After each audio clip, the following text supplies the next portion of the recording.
Shalom dan juga selamat pagi saudaraku. Sebelum kita merenungkan firman-Nya, marilah kita mengucap syukur kepada Bapa di dalam doa. Marilah kita berdoa. Selamat pagi Bapa yang bertahta di kerajaan sorga.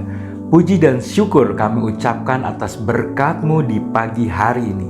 Kami mengucap syukur untuk hari yang baru, di mana Engkau telah mempersiapkan segala yang kami perlukan hari ini. Beritahukanlah isi hati-Mu untuk kami pagi ini ya Bapa. Inilah doa pagi kami yang kami hantarkan kepadamu ya Bapa, di dalam nama Putra-Mu, Tuhan kami, Yesus Kristus. Amin.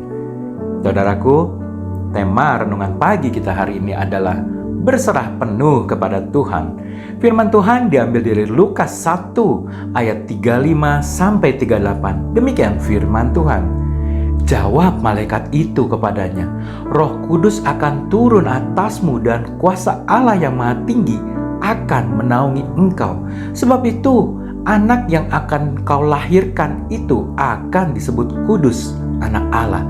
Dan sesungguhnya Elisabet sanakmu itu, ia pun sedang mengandung seorang anak laki-laki dan pada hari tuanya. Dan inilah bulan yang ke-6 bagi dia, yang disebut mandul itu.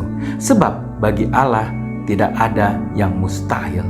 Kata Maria, sesungguhnya aku ini adalah hamba Tuhan. Jadilah padaku menurut perkataanmu itu. Lalu malaikat itu meninggalkan dia. Saudaraku, seorang penulis Kristen berusia 16 tahun bernama Jane Gayen dipaksa menikah dengan seorang pria cacat berusia 22 tahun. Namun di dalam pernikahannya itu, ia merasa sangat menderita dan direndahkan. Suaminya adalah seorang pemarah dan ibu mertuanya adalah seorang pengkritik yang kejam. Tidak hanya itu, bahkan pembantunya pun merendahkan dia meski telah berusaha keras membaktikan diri kepada suami dan keluarganya. Ia tetap dikecam dan direndahkan dengan kejam. Karena dilarang keluar rumah dan juga pergi ke gereja oleh suaminya, Jane mencari Allah melalui Alkitabnya dan dia berdoa secara sembunyi-sembunyi.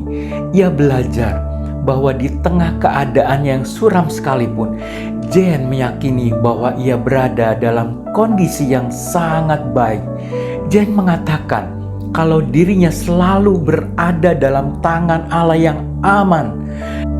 Di dalam bukunya yang berjudul Experiencing the Depth of Jesus Christ atau mengalami kedekatan yang dalam dengan Yesus Kristus, ia menulis, sikap berserah penuh kepada Kristus merupakan kunci untuk pintu keberhasilan di dalam kehidupan. Saudaraku, bagaimana kita menanggapi berbagai keadaan sulit dengan sikap yang mau menerima dan berserah? Tanggapan Maria kepada malaikat di dalam Lukas 1 ayat 38 merupakan teladan bagi kita. Satu-satunya cara agar kita memiliki sikap yang sama seperti Maria adalah dengan mempercayai bahwa kehendak Allah itulah yang terbaik untuk kita, sehingga kita wajib mengesampingkan kehendak kita sendiri dan dengan sabar berserah kepadanya setiap hari. Saudaraku, orang yang berserah sepenuh hati kepada Tuhan tidak akan pernah kecewa. Marilah kita berdoa. Bapa di sorga, ampunilah kami karena kami masih tidak taat akan suara-Mu di dalam hati kami. Kami mau komitmen mulai hari ini untuk belajar dan belajar taat akan suara-Mu. Dari mulai hal yang kecil, yang sederhana, bahkan kami mau taat hanya kepadamu saja. Kami mau berserah penuh kepadamu ya Bapa. Kami percaya bahwa Engkau tahu yang terbaik bagi kami. Terima kasih Bapa, Engkau selalu baik bagi kami. Berkati dan bimbinglah kami di dalam setiap langkah perjalanan hidup kami hari ini. Terima kasih Bapa, kami sampaikan permohonan kami ini di dalam nama Tuhan Yesus. Amin. Selamat beraktivitas. Tuhan Yesus memberkati.